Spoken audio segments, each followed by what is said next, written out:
What is a legacy? In terms of the NBA and sports in general, I believe it to be how you're perceived when all is said and done. Legacies define the greatness of a player. Look at guys such as Jordan, Kobe, LeBron, Kareem, and Magic, all-time greats with all-time great legacies.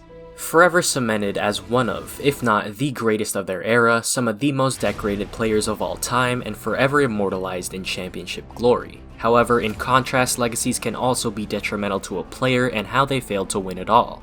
Look at guys such as Karl Malone, Charles Barkley, John Stockton, and Chris Paul. They were some of the most talented players to lace up, had all the accolades, and yet aren't regarded in the same breath as some of the greatest of all time. Why is this? Well, the answer is 0 rings. Rings are the most defining, the most important thing when looking at a player's legacy.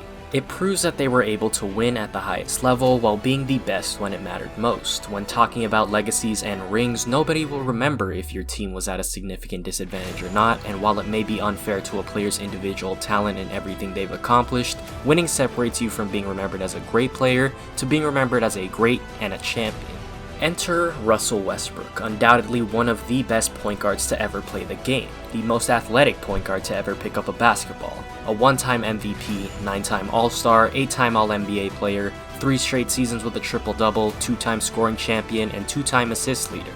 Without a doubt, one of the best to ever do it, and yet one of the most polarizing players of our era. Throughout his career, Westbrook's legacy has been defined by 3 things: stats, lack of playoff success, and his attitude. Statistically, Westbrook is one of the most all-around players of all time with career averages of 23 points, 7 rebounds, and about 8 assists, which is something that he should be applauded for, but isn't.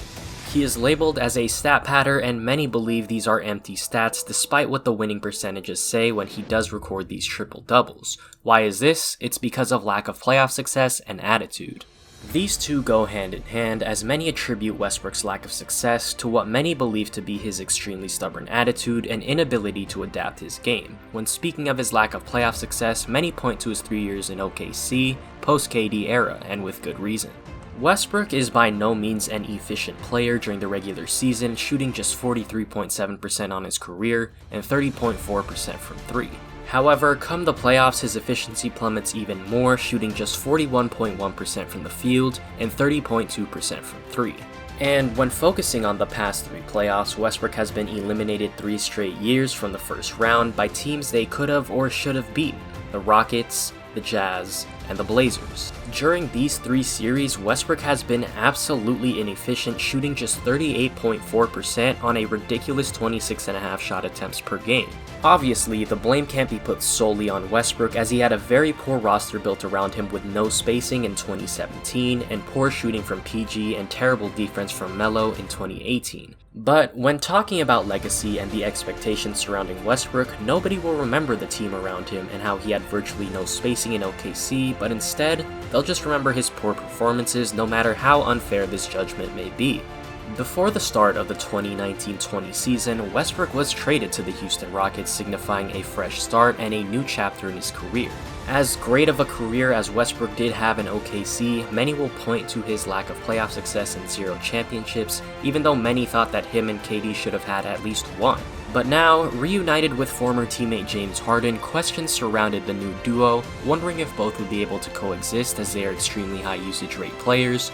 Both need the ball in their hands to be effective, and there were also many doubts about this trade and whether or not Houston made the right decision. People wondered, after 3 years of being the number 1 option in OKC, whether or not Westbrook would be willing to defer to Harden, and honestly, during the first 3 months of the season, it seemed that Westbrook was having trouble adjusting, hitting just 42.6% of his shots, with the rest of his numbers being down across the board, and Harden was just dominating. However, since the start of the new year, Westbrook has been on a tear, proving all of the skeptics wrong, averaging 31.7 points, 8.1 rebounds, 6.8 assists, and 2 steals, on a scorching 52.7% from the field.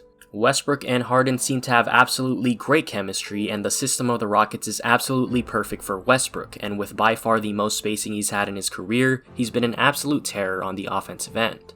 With all of this aligning perfectly for Westbrook, expectations have never been higher. Many are looking at whether or not he'll be able to get out of the first round after 3 straight years of disappointment.